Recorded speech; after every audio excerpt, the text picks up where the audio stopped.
Hello बच्चों, NCERT line by line series में आपका स्वागत है। मैं हूं डॉक्टर जकी जमाल। चैप्टर चल रहा है हमारा principles of inheritance and variation. और इससे पिछली वीडियो के अंदर हमारी बात हुई थी कि एनसीईआरटी में जितने भी जेनेटिक डिसऑर्डर्स हैं उनको दो कैटेगरी में डिवाइड किया हुआ है, मेंडेलियन डिसऑर्डर्स और क्रोमोसोमल डिसऑर्डर्स। क्रोमोसोमल डिसऑर्डर जैसे कि नाम समझ में आ रहा है कि क्रोमोसोम कम या ज़्यादा हो जाते हैं, क्रोमोसोम नंबर कम ज़्यादा हो जाते हैं, उन्हें क्रोमोसोमल डिसऑर्डर बोला जाता है। जैसे कि डाउन सिंड्रोम में 21 की ट्राइसोमी हो जाती है, क्लेमेंटर सिंड्रोम में एक एक्स क्रोमोसोम बढ़ जाता है, टर्नर में एक एक्स कम हो जाता है। तो अगर क्रोमोसोम नंबर कम ज़्यादा हो जाते हैं क्रोमोसोमल डिसऑर्डर, और अगर जीन में म्यूटेशन हो जाता है, जीन में गड़बड़ी हो जाती है, तो वह कहलाते हैं मेंडेलियन डिसऑर्डर्स। मेंडेलियन डिसऑर्डर्स में एनसीईआरटी में कुछ नाम दे रखे हैं, जैसे कि वहाँ बताया हुआ है इसमें कलर ब्लाइंडनेस के बारे में, हीमोफीलिया के बारे में, सिकल सेल एनीमिया, फिनाइलकेटोनुरिया और थैलेसीमिया। जबकि अगर आप दूसरी किताबों से प्रीवियस क्वेश्चन के हिसाब से देखेंगे तो ये जितने भी डिसऑर्डर्स का मेंडेलियन डिसऑर्डर जिक्र किया गया है उनको भी हम दो कैटेगरी में एनसीईआरटी में जो दे रखे हैं उन्हें डिवाइड कर सकते हैं, जिसमें कलर ब्लाइंडनेस और हीमोफीलिया तो आ जाएगा x linked recessive genetic disorders के अंदर, और फिनाइलकेटोनुरिया हुआ, सिकल सेल एनीमिया हुआ, थैलेसीमिया हो गया, ये हो गए ऑटोसोमल रेसेसिव जेनेटिक डिसऑर्डर्स। तो फिलहाल हम आज की क्लास के अंदर x linked recessive genetic disorders के बारे में बात करेंगे, यानी कि हम बात करेंगे कलर ब्लाइंडनेस के बारे में और हीमोफीलिया के बारे में। थोड़ा सा अगर पीछे की तरफ जाएं तो हमारा जिक्र हो रहा था पिछली क्लासेस में मॉर्गन के बारे में, जिनको फादर ऑफ एक्सपेरिमेंटल जेनेटिक्स भी कहा जाता है। उन्होंने ड्रोसोफिला फ्रूट फ्लाई के ऊपर रिसर्च किया था और काफ़ी सारे शानदार कॉन्सेप्ट दिए थे जो अब से पहले लोग नहीं जानते थे। मॉर्गन ने ही स्टडी किया ड्रोसोफिला के आई कलर के ऊपर, और वहाँ पर उन्होंने sex linkage, sex linked inheritance के बारे में बताया। और सेक्स लिंक्ड इनहेरिटेंस के जरिए हमें पता चला कि ये 4 प्रकार का होता है।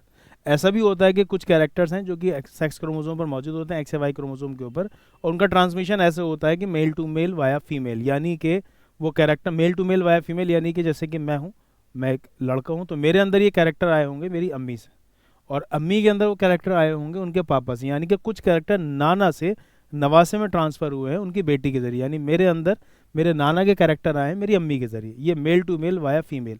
जो वाया फीमेल है तो वाया के लिए लफ्ज़ हो गया डाया, फीमेल के लिए लफ्ज़ हो गया गायनी, जैसे गायनी फीमेल मशहूर, तो ये कहलाएगा डाया गायनिक। कुछ कैरेक्टर ऐसे भी होते हैं जो कि फीमेल टू फीमेल ट्रांसफ़र होते हैं वाया मेल, तो ये कहलाता है डाई एंट्रिक। डाई एंट्रिक मतलब वाया मेल।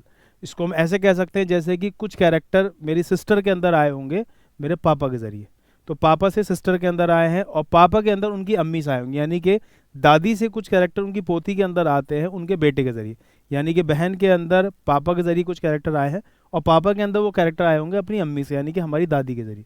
तो सेक्स इनहेरिटेंस के अंदर ऐसा भी होता है कि ट्रांसमिशन होता है कैरेक्टर का to the same sex via opposite sex, तो उसमें ऐसा हो सकता है कि male to male via female तो digynic, female to female via male तो डाया एंड्रिक, जो बीच वाला होता है उसी के हिसाब से नाम बोला जाता है। डायरेक्ट भी ट्रांसमिशन हो सकता है कि फीमेल टू फीमेल तो hologynic, directly male to male पापा से उनके बेटे के अंदर तो होलो एंड्रिक। ऐसा सेक्स इनहेरिटेंस जिसमें कि ट्रांसमिशन होता है कैरेक्टर का to the same sex, male to male, female to female via opposite sex, इसे बोला जाता है क्रिस क्रॉस इनहेरिटेंस। और आपको सुनकर ताज्जुब होगा, क्रिस क्रॉस इनहेरिटेंस का कॉन्सेप्ट भी मॉर्गन ने ही दिया था। और क्रिस क्रॉस इनहेरिटेंस को जब हम समझते हैं तो हमारी ये बात समझ में आए कि कुछ ऐसे भी जीन्स हैं जो कि एक्स क्रोमोसोम के ऊपर मौजूद हैं, एक्स क्रोमोसोम के नॉन होमोलोगस पार्ट पर। इसका क्या मतलब हुआ? अब जैसे कि आपको बात क्रॉसिंग ओवर बताई जाती है कि उधर जब प्रोफेज फर्स्ट के अंदर लैप्टोटीन स्टेज, जाइगोटीन, पैकेटीन आप पढ़ते हैं, जाइगोटीन स्टेज में पेयरिंग होती है और होमोलोगस क्रोमोसोम आपस में एक दूसरे साथ जुड़ जाते हैं, 1 1 के साथ जुड़ेगा, 2 2 के साथ, 3 3 के साथ। तो जाहिर सी बात है हर एक क्रोमोसोम का जोड़ा बनना तो एक्स वाई के साथ जुड़ेगा। लेकिन आपको ये बात भी मालूम है वाई क्रोमोसोम तो सबसे छोटा है ना, एक्स क्रोमोसोम के सामने काफ़ी बड़ा है, लेकिन पेयरिंग तो करा देता है ऊपर वाला। तो इसका जब एक्स और वाई के बीच में पेयरिंग होती होगी तो कुछ पोर्शन ऐसा होता होगा एक्स का जो कि वाई के साथ पेयर नहीं करता होगा। अब जो पोर्शन एक्स और वाई का आपस में पेयर करता है, अब जो जीन यहाँ इस वाले एक्स के ऊपर मौजूद है वो इस वाई के ऊपर मौजूद है। जब दोनों जगह सेम जीन मौजूद है तो इसको हम बोलेंगे इस जीन की हमारे पास 2 कॉपी मौजूद है, 2 एलील।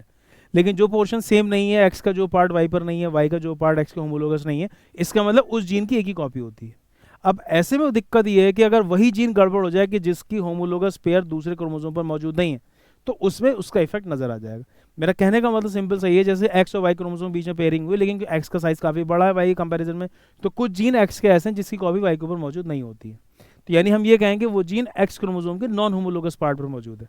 तो एक्स क्रोमोसोम के नॉन होमोलोगस पार्ट के ऊपर जो जीन मौजूद होता है, अगर वही जीन इत्तेफाकन गड़बड़ हो गया, अब क्योंकि मेल के पास तो एक ही एक्स क्रोमोसोम होता है, अब वही जीन गड़बड़ हो गया तो वाई पर तो उसकी कॉपी नहीं है तो उसका इफेक्ट नजर आ जाएगा। तो मेरा कहने का मतलब ये कि जीन रेसेसिव लेकिन तब भी उसका इफेक्ट नजर आ जाएगा, जैसे कि कलर ब्लाइंडनेस और ये जो हीमोफीलिया डिजीज़ है ये लड़के के अंदर हो जाती है अगर उसे एक्स क्रोमोसोम गड़बड़ वाला मिल जाता है। हालांकि ये दिक्कतें हमें फीमेल के अंदर ईजिली नज़र नहीं आती, लड़कियों के पास होते हैं 2 एक्स क्रोमोसोम। तो अगर एक एक्स क्रोमोसोम के ऊपर जीन गड़बड़ है तो दूसरा एक्स क्रोमोसोम क्योंकि नॉर्मल है, तो यहाँ पर जो नॉर्मल वाला जीन है वो इस डिफेक्टिव जीन के ऊपर डोमिनेंट होता है, क्योंकि एक्स-लिंक्ड रेसेसिव जेनेटिक डिसऑर्डर, मतलब रिसर्च में बाकायदा देखा गया होगा कि अगर एक जीन गड़बड़ है तो ऐसी फीमेल के अंदर इफेक्ट नजर नहीं आते, तो ऐसी फीमेल को हम बोलते हैं कैरियर। कैरियर कहने का मतलब ये होता है कि इनसे इनके बच्चों के अंदर जीन ट्रांसफर होंगे, खुद इनको कोई दिक्कत नहीं होगी। जैसे एक बहुत मशहूर किस्सा है हीमोफीलिया का कि क्वीन विक्टोरिया जो कि इंग्लैंड की महारानी रह चुकी हैं, उनसे पहले दुनिया में हीमोफीलिया का केस ही नहीं था। तो पूरी बाकायदा रिसर्च हुई तो पता चला कि क्वीन विक्टोरिया के पापा से उनके अंदर, क्वीन विक्टोरिया के पापा से उनके अंदर, फिर उनसे उनके बेटे के अंदर गया transmission of character to the same sex via opposite sex, या खुद क्वीन विक्टोरिया के जो गैमीट मदर सेल्स थे उनके अंदर कुछ म्यूटेशन हुआ जिसकी वजह से वो जीन उनके बेटे के अंदर ट्रांसफर हुआ, क्योंकि बेटा होगा एक्स वाई और वो एक्स क्रोमोसोम के नॉन होमोलोगस पार्ट को मौजूद होगा, तो उनका लड़का हीमोफिलिक था। अब हीमोफिलिक जो बंदे होते हैं उनके अंदर होता क्या, जब उनके चोट लगती है तो उनका ब्लड बहुत जल्दी रुकता नहीं है, क्लॉटिंग टाइम नॉर्मल से बढ़ जाता है। मैं ये नहीं कह रहा ब्लड रुकेगा ही नहीं ना, ये सवाल आ चुका है, प्रोलॉन्ग क्लॉटिंग टाइम होता है। अब ये क्लॉटिंग टाइम का मसला थोड़ा सा हम जाएंगे 11वीं क्लास में, तो वहाँ पर आपको टीचर ने बताया होगा कि ब्लड क्लॉटिंग कैस्केड प्रोसेस पर पूरी थ्योरी आई हुई, मैकफार्लेन की कैस्केड थ्योरी, जिसमें उन्होंने 13 फैक्टर्स बताया that are essential for blood clotting. तो उनकी डिटेल नहीं है, वरना हम उधर उसके बारे में बात करते हैं, फिलहाल मेरा टॉपिक ये है। तो इधर ये जो ब्लड अगर चोट लगने के बाद रुकता नहीं है, प्रोलॉन्ग क्लॉटिंग टाइम हो जाता है, काफ़ी देर में रुकता है, इतनी देर में रुकता है कि बच्चे की डेथ भी हो जाए, तो इस बीमारी को हीमोफीलिया बोला जाता है। इसको रॉयल्स डिजीज भी इस वजह से बोला जाता है क्योंकि पहली बार राजा महाराजाओं के अंदर देखी गई। अब वहाँ जो 13 फैक्टर हैं उनके अंदर फैक्टर 8 और फैक्टर 9 की कमी से हीमोफीलिया ही होता है। अगर फैक्टर 8 की कमी से हीमोफीलिया होता है उसे हीमोफीलिया ए बोला जाता है, फैक्टर 9 की कमी से होता है तो हीमोफीलिया बी बोला जाता है। 85% जनता के अंदर देखा जाता है कि फैक्टर 8 की दिक्कत होती है और इस तरीके के हीमोफीलिया को हीमोफीलिया ए बोला जाता है।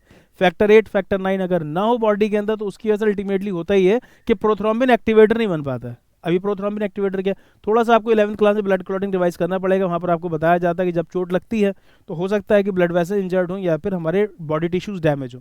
उन दोनों केस में फिर 2 तरीके से ब्लड क्लॉटिंग होती है, intrinsic pathway, extrinsic pathway, class में टीचर ने 11वीं में आपको बताया होगा, और दोनों से अल्टीमेटली एक कंपाउंड बनता है, उसका नाम है प्रोथ्रोम्बिन एक्टिवेटर। और प्रोथ्रोम्बिन एक्टिवेटर क्या करता है, फिर ये प्रोथ्रोम्बिन कन्वर्ट करता है थ्रोम्बिन, प्रोथ्रोम्बिन ब्लड प्रोटीन है, थ्रोम्बिन क्या करेगा, फिर वो दूसरा ब्लड प्रोटीन फिब्रिनोजिन को फिब्रिन कन्वर्ट करेगा। ये बिल्कुल लचीले धागे होते हैं, जिस तरीके से कपड़ा फट जाता है उस पर रफू कर देते हैं, जाल सा बन जाता है, बिल्कुल ऐसी फिब्रिन थ्रेड का एक मैश बन जाता है, एक जाल सा बन जाता है, क्योंकि स्टिकी होते हैं, इन पर डेड आरबीसी डब्ल्यूबीसी प्लेटलेट्स आगे चिपकते रहते हैं, जिसकी वजह से अल्टीमेटली ब्लड क्लॉट बन जाता है। अब अगर प्रोथ्रोम्बिन एक्टिवेटर ही नहीं बन पाएगा सही से तो जाहिर से ब्लड क्लॉटिंग काफ़ी स्लो हो जाएगी, जिसकी वजह से इतना ब्लड लॉस हो जाता है पेशेंट की डेथ हो जाती है। दूसरी किताबों से आप पढ़ेंगे तो पता चलेगा कि अगर हमारी बॉडी से 12% भी फ्लूइड लॉस हो जाता है तो फिर उस बंदे की डेथ हो सकती है। तो यहाँ पर मुझे आपको फिलहाल ये बताना था कि आज का हमारा जो क्लास है वो एक्स-लिंक्ड रेसेसिव जेनेटिक डिसऑर्डर्स पर है, जिनको कि हम मेंडेलियन डिसऑर्डर्स में पढ़ेंगे, और यहाँ पर ये बताया जाएगा कि जो गड़बड़ जीन है वो एक्स क्रोमोसोम के नॉन होमोलोगस पार्ट पर है, यानी जिसकी कॉपी वाई क्रोमोसोम के ऊपर मौजूद नहीं है। तो इसलिए अगर वो जो जीन गड़बड़ है वो लड़के के अंदर पहुंचेगा एक्स क्रोमोसोम के जरिए, तो उसके अंदर फौरन उस डिजीज का इफेक्ट नजर आ जाएगा, क्योंकि उसका दूसरा नॉर्मल जीन वाई क्रोमोसोम के ऊपर मौजूद नहीं है।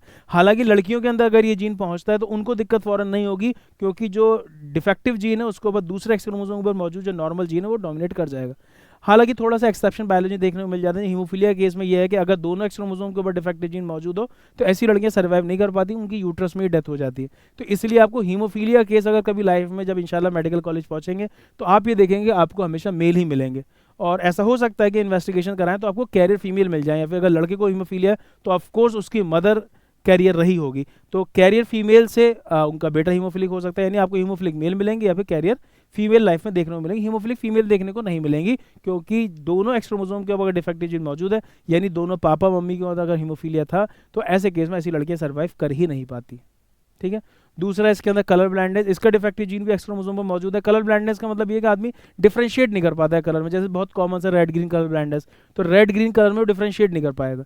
अब यहाँ पर 11वीं क्लास में आपको बताया जाता है कि 3 लेयर होती हैं हमारी आई बॉल की, स्क्लेरा, कोरॉइड, रेटाइना, और रेटाइना के अंदर भी 3 तरीके की लेयर बताई हैं, गैंग्लियन सेल, बाइपोलर सेल और फोटो रिसेप्टर सेल। 2 तरीके के फोटो रिसेप्टर सेल बताए जाते हैं, रॉड सेल्स और कॉन सेल्स। रॉड सेल्स होते हैं डिम लाइट विजन के लिए, शाम के बाद अंधेरे हो, जैसे बिल्कुल बहुत गुप्त अंधेरा हो तो जो आपको हल्का हल्का ब्लैक एंड व्हाइट इमेज दिखती है वो रॉड सेल्स की वजह दिखती है। दूसरे होते हैं कॉन सेल्स, जो कि कलर विजन के लिए होते हैं, वो भी 3 प्रकार के होते हैं, रेड, ग्रीन और ब्लू। एनसीईआरटी में यहाँ पर जेनेटिक्स में रेड और ग्रीन कलर वाले कॉन सेल्स का जिक्र किया गया है कि इनके अंदर गड़बड़ी हो जाती है, इनका अंदर जो पिगमेंट बनता है प्रोटीनेशियस पिगमेंट, उसका जो जीन है एक्स क्रोमोसोम पर मौजूद है वो गड़बड़ हो गया, जिसकी वजह से रॉड सेल्स जो कोन सेल्स हैं रेड और ग्रीन कलर वाले वो गड़बड़ हो चुके हैं, इसलिए बंदा रेड ग्रीन कलर में डिफरेंशिएट नहीं कर पाता है। फिर आगे इन्होंने बताया क्योंकि जो जितनी भी x linked recessive genetic disorders हैं ये मेल के अंदर ज़्यादा होते हैं, क्योंकि एक एक्स क्रोमोसोम में गड़बड़ होगा उसके अंदर फॉरन इफेक्ट नजर आ जाएगा। लड़कियों के अंदर तो इफेक्ट नजर ही नहीं आता, क्योंकि ये तो बहुत ही ताज्जुब की बात होगी, दोनों मेल फीमेल के अंदर वो डिफेक्टिव जीन मौजूद है एक्स क्रोमोसोम पर।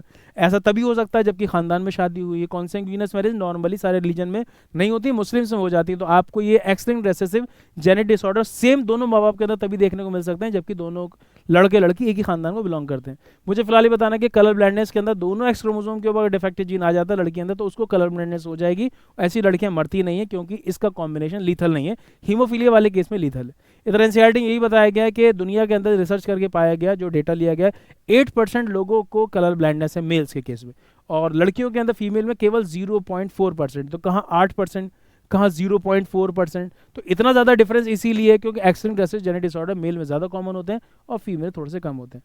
थोड़ा सा एनसीईआरटी के हिसाब से देख लेते हैं। एनसीईआरटी में कलर ब्लाइंडनेस बताया गया it is a X linked recessive disorder, मतलब कि सेक्स लिंक्ड रेसेसिव या एक्स लिंक्ड रेसेसिव या सेक्स लिंक्ड रेसेसिव एक ही बात है। Due to the defect in either red और ग्रीन कोन ऑफ द, इन्होंने रेड और ग्रीन को ही कवर किया है, ब्लू कोन को कवर नहीं किया, resulting in failure to discriminate between red and green colour. This defect is due to mutation in certain gene present on the X chromosome. तो यहाँ से आपकी बात समझ लेनी चाहिए, colour blindness X linked recessive genetic disorder है। It occurs in about 8% of the male. NEET exam में सवाल आ चुका है, 8% मेल के अंदर कलर ब्लाइंडनेस देखी गई है और केवल 0.4% फीमेल के अंदर देखी गई। This is because the genes that lead to the red-green color blindness are on the X chromosome. The males have only one X chromosome and female have two. The son of a woman who carries the gene has a 50% chance of being colorblind. अगर एक ऐसी female जिसके पास की defective gene मौजूद है x chromosome का तो 50% chance है, क्योंकि लड़के को, मैं इसको आपको लिख के दिखाता हूँ, थोड़ी सी बात आपको जल्दी समझ में आएगी। उन्होंने बोला है कि the son of a woman who carries the gene, अब जैसे कि वोमेन तो होगी ये XX, अब मान लीजिए कि कलर ब्लाइंडनेस वाला जीन इसके पास मौजूद है। अब जब गैमीट फॉर्मेशन होगा तो इस तरीके से एक गैमीट ऐसा बना इसका एक्स क्रोमोसोम और एक गैमीट जैसा ये इस तरीके से बनेगा। अब जब इसकी शादी होगी एक मेल से XY से तो इसके पास भी स्पर्म दो तरीके बनेंगे, X और Y वाले। तो ऐसा हो सकता है कि ये Y इसके साथ मिले तो XY और ये Y इसके साथ मिले तो XY। तो इसका मतलब ये हुआ कि 50% मेल को कलर ब्लाइंडनेस होगी और 50% मेल नॉर्मल होंगे अगर कैरियर मदर है। तो अगर कैरियर फीमेल है तो ऐसे केस में 50% मेल जो होंगे वो कलर ब्लाइंड होंगे और 50% ऐसे होंगे जो कि नॉर्मल होंगे। आई होप की बात आपकी समझ में आ रही होगी। The mother is not herself colour blind, mother को दिक्कत खुद नहीं होगी because the gene is recessive, क्योंकि ये x linked recessive genetic disorder. That means that its effect is suppressed bye her matching dominant normal gene, क्योंकि यहाँ पर जो नॉर्मल वाला जीन है वो इस डिफेक्टिव जीन के इफेक्ट को छुपा देगा। A daughter will not normally be colour blind, daughter normally colour blind नहीं होती unless her mother is a carrier and her father is a colour blind, जब तक कि उसकी माँ कैरियर ना हो, उसका बाप जो है फादर जो है वो कलर ब्लाइंड ना हो। क्योंकि उसमें फिर हो गई अगर फादर भी कलर ब्लाइंड है तो एक एक्स इधर हो जाएगा, इधर से दोनों तरफ से एक्स क्रोमोसोम ऐसा आ सकते हैं जिन पर सी मौजूद है। ऐसे लाइन इस तरीके का सवाल बन सकता है। वैसे तो क्वेश्चंस की बहुत वैरायटी है कलर ब्लाइंडनेस के ऊपर, लेकिन जैसे मैंने पहले भी कहा है कि हमारी जो थीम है इधर फिलहाल यूट्यूब पर वो प्योरली हम NCERT line by line series पढ़ रहे हैं, इसलिए हम बहुत ज़्यादा एक्स्ट्रा नहीं जाते हैं। अगर आपको थोड़ा सा टॉपिक्स में एक्स्ट्रा जाना है तो उसके लिए मेरा पूरा एक अलग कोर्स है, ऑनलाइन बायोलॉजी कोर्स, जिसकी डिटेल आपको डिस्क्रिप्शन में मिल जाएगी। आप वहाँ पर क्लिक करके ऐप पर जा सकते हैं जहाँ पर कि आपको पूरे कोर्स की डिटेल मिल जाएगी कि अगर हम इसको नीट एग्जाम के हिसाब से पढ़ना चाहते हैं, एनसीईआरटी के अलावा जो प्रीवियस ईयर में क्वेश्चन आए, तो फिर हमें किस तरीके से पढ़ना होगा। फिलहाल यहाँ पर बहुत नॉर्मल सी बात बताई गई है कि लड़की को कलर ब्लाइंडनेस तभी होगी जबकि उसके दोनों एक्स क्रोमोसोम पर डिफेक्टिव जीन मौजूद हो। दोनों एक्स क्रोमोसोम पर डिफेक्टिव जीन तभी हो सकता है जबकि उसे मदर की तरफ से भी आया हो डिफेक्टिव जीन एक्स क्रोमोसोम से, फादर की तरफ से। जाहिर सी फादर तो कलर ब्लाइंड हो जाएगा, मदर हो सकता है कि कैरियर हो। Haemophilia, this sex linked recessive disease, ये भी एक x linked recessive genetic disorder है that shows its transmission from unaffected carrier female to some of the male progeny. unaffected carrier female यहाँ कहने का मतलब ये फीमेल के अंदर डिफेक्टिव जीन तो मौजूद हो लेकिन उसे खुद कोई दिक्कत नहीं होगी, क्योंकि दो एक्स क्रोमोसोम मौजूद है। अगर एक एक्स क्रोमोसोम डिफेक्टिव है तो कोई दिक्कत फीमेल को नहीं होती है, लेकिन उसके बेटों के अंदर प्रॉब्लम हो जाएगी, जैसे क्वीन विक्टोरिया केस में हुआ था। Has been widely studied in this disease a single protein that is a part of the cascade of proteins, ये इशारा है इनका उस प्रोथ्रोम्बिन एक्टिवेटर की तरफ, क्योंकि अगर फैक्टर 8 फैक्टर 9 गड़बड़ हो जाते हैं तो प्रोथ्रोम्बिन एक्टिवेटर सही से नहीं बन पाएगा। प्रोथ्रोम्बिन एक्टिवेटर नहीं बन पाएगा तो पूरा ब्लड क्लॉटिंग का मैकेनिज्म गड़बड़ हो जाएगा। In the clotting the blood is affected due to this in an affected individual a simple cut will result in non stop bleeding। एक सिंपल कट से नॉन स्टॉप ब्लीडिंग मतलब blood रुकेगा ही नहीं। Non stop bleeding the heterozygous female carrier for haemophilia में transmit the disease to the son. Heterozygous carrier female जो होगी वो अपनी डिफेक्टिव जीन को बेटों में ट्रांसफर कर सकती है, जैसे हमारी पहली बात हुई थी। The possibility of a female becoming a haemophilic is extremely rare because mother of such a female has to be at least carrier and the father should be haemophilic. एक लड़की को हीमोफिलिक होने के लिए बहुत ज़रूरी है कि उसकी मदर कैरियर हो, फादर हीमोफिलिक हो। लेकिन होता ही है कि जब कॉम्बिनेशन बनता है, दोनों एक्स क्रोमोसोम पर डिफेक्टिव जीन मौजूद है, तो इसका कॉम्बिनेशन लीथल होता है। ऐसी लड़कियां यूट्रस में ही मर जाती हैं या फिर स्टिल बर्थ होगी, यानी मरी हुई पैदा होंगी। Carrier and father should be haemophilic unviable in the later stage of life, जो बाद में मर जाती है। मतलब दुनिया में आपको कोई भी हीमोफिलिक फीमेल नहीं मिलेगी। हालांकि नीट एग्जाम्पल्स पर सवाल आ चुका है, वो क्वेश्चन भी लिख के देते हैं हाइपोथेटिकल सवाल बना के कि सपोज हीमोफिलिक फीमेल सर्वाइव कर गई तब, और फिर वो मैच करवाएंगे। The female in the family pedigree of the queen Victoria show the number of the haemophilic descendants and as she was a carrier of the disease. तो दुनिया में ऐसा माना जाता है कि जो हीमोफीलिया बीमारी है वो किंग विक्टोरिया से फैली है, इनसे इनके बेटों के अंदर और बेटियों के अंदर गया होगा। बेटियों की कैरियर थी, उनको कोई दिक्कत नहीं, लेकिन फिर जब उनकी शादी हुई होंगी तो धीरे धीरे धीरे धीरे पूरी दुनिया के अंदर फैल गया। आई होप कि आपको NCERT line by line series समझ में आ रही होगी, और नेक्स्ट वीडियो के अंदर हम कुछ और मेंडेलियन डिसऑर्डर्स के बारे में बात करेंगे। एनसीईआरटी में सिकल सेल एनीमिया, फिनाइलकेटोनुरिया दे रखा है, और थैलेसीमिया जो कि असल में ऑटोसोमल रेसेसिव जेनेटिक डिसऑर्डर्स हैं। तब तक के लिए बेस्ट ऑफ लक।